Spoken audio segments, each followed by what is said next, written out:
with Mark Perry at the New York Athletic Club tournament.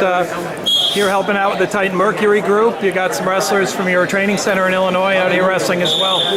How's it going here, and why is this a good event for the guys to get into this time of the year? It's going pretty well so far for us. We brought 3 guys out, and obviously I'm here with Titan Mercury. We have several guys in the finals. 2 of our 3 are in the finals, and hopefully one comes back and gets the bronze medal. But it's good. We're growing, from last year to this year. We're starting to see more success, and our program's growing. So we got the IRTC. Oh, there you are. So got the red, white, and blue colors, and so everything's going well.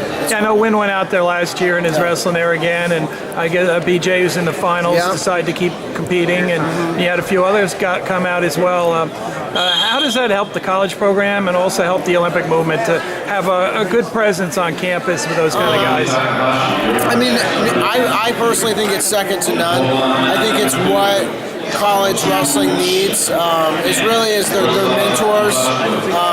It's a big brother it's kind of a big brother system. The guys that we try to surround in our club are they're just great guys, and they can teach guys from a work ethic, from a lifestyle, and and just being a man, just growing up. So it's been unbelievable for us. It's growing. I think we're going to start seeing our dues and the turnaround that we want at Illinois here in the next couple of years, because we believe that we'll have one of the best regional training centers in the country by 2016. So let's talk a little bit about the Illini college team.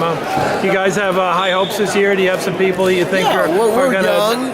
We're young, and I think the big thing that we have right now in our lineup that we're excited about is we have, I think, 6, 7, 8 guys that want to compete at the next level, at the Olympic level. So they're young, they're freshmen, but when you have guys that have that aspiration, and it's a year-round sport to them, mentally more than anything, I think that it changes everything. It changes the whole dynamic of the program. So we're looking for Zane Richards. He's been on past world teams to make a big statement. We have Caleb Irvin had some pretty big wins last year. Really, there's not a way we're not expecting, to do well. But Zach Brunson, he's won Fargo and stuff before. So, but really, all 10 weights, we're looking at improvement.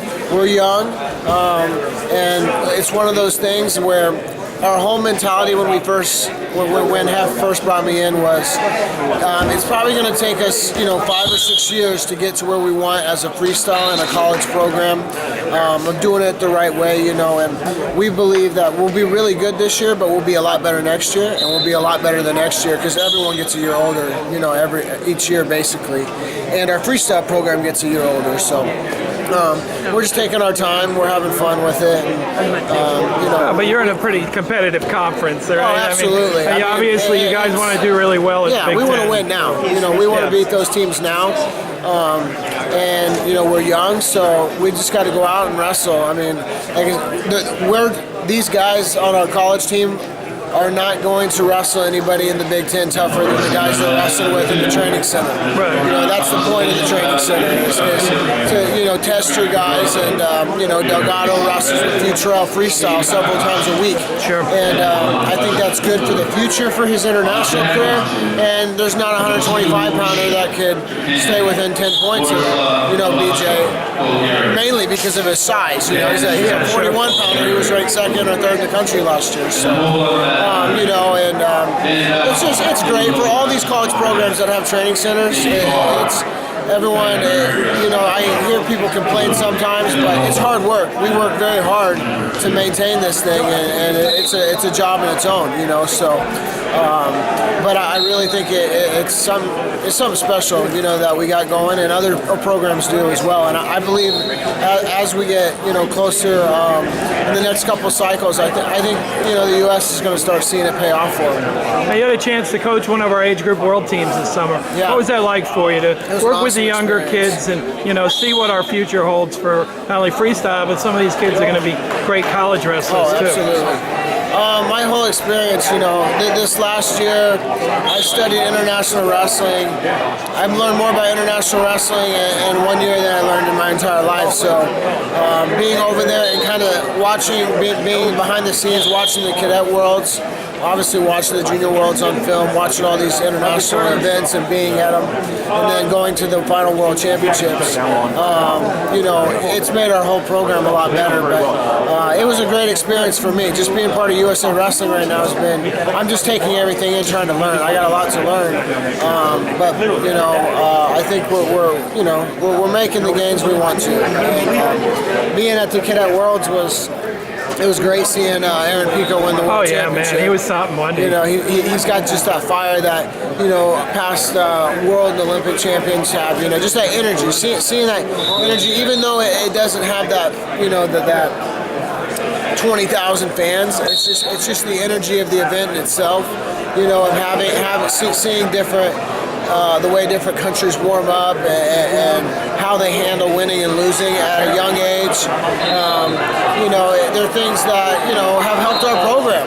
Have helped our program. The main thing that I learned is we talk about how hard we work as a country. These countries, they take it pretty dang serious. Oh yeah. It was overwhelming how hard some of these coaches were, on these guys. Kind of that saying right out, win you live, lose you die. It almost really feels like that for those guys. Sure. It's more than words. So I think that's important for our guys to understand. As much as we train, is when we go over there.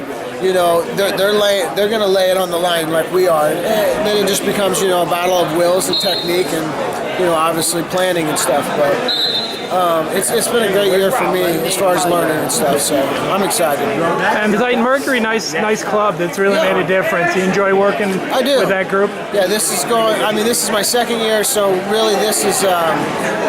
today is 1 year full circle, really. Yeah. This is probably the 1 year anniversary of the actual first competition. Right. And the club is, last year it was a couple Illinois guys and I think some Oklahoma State guys. Had a few Cowboys, yeah. A couple Oklahoma State guys. We had about 8 guys now. I think there's, quite a few guys. And I think, guys are starting to make world teams and stuff. And, Andy Barth and those guys, they're doing it for the right reasons. And I think that's what's important is they're giving these young athletes the opportunity to chase their dreams down, and without these guys we couldn't do it. So without Andy Barth I wouldn't be here. I'd be at the Loris Open coaching the college team today. Sure. Right. And but it's definitely something that again our whole program feels privileged just to have the opportunity to be part of it. We try to do our part to help as much as possible. Well, hey, it's great talking to you, and it's good luck with the finals. It'll be nice if you bring a few guys home the champagne first place, all right? Absolutely. Thank you. I appreciate it. Bye-bye.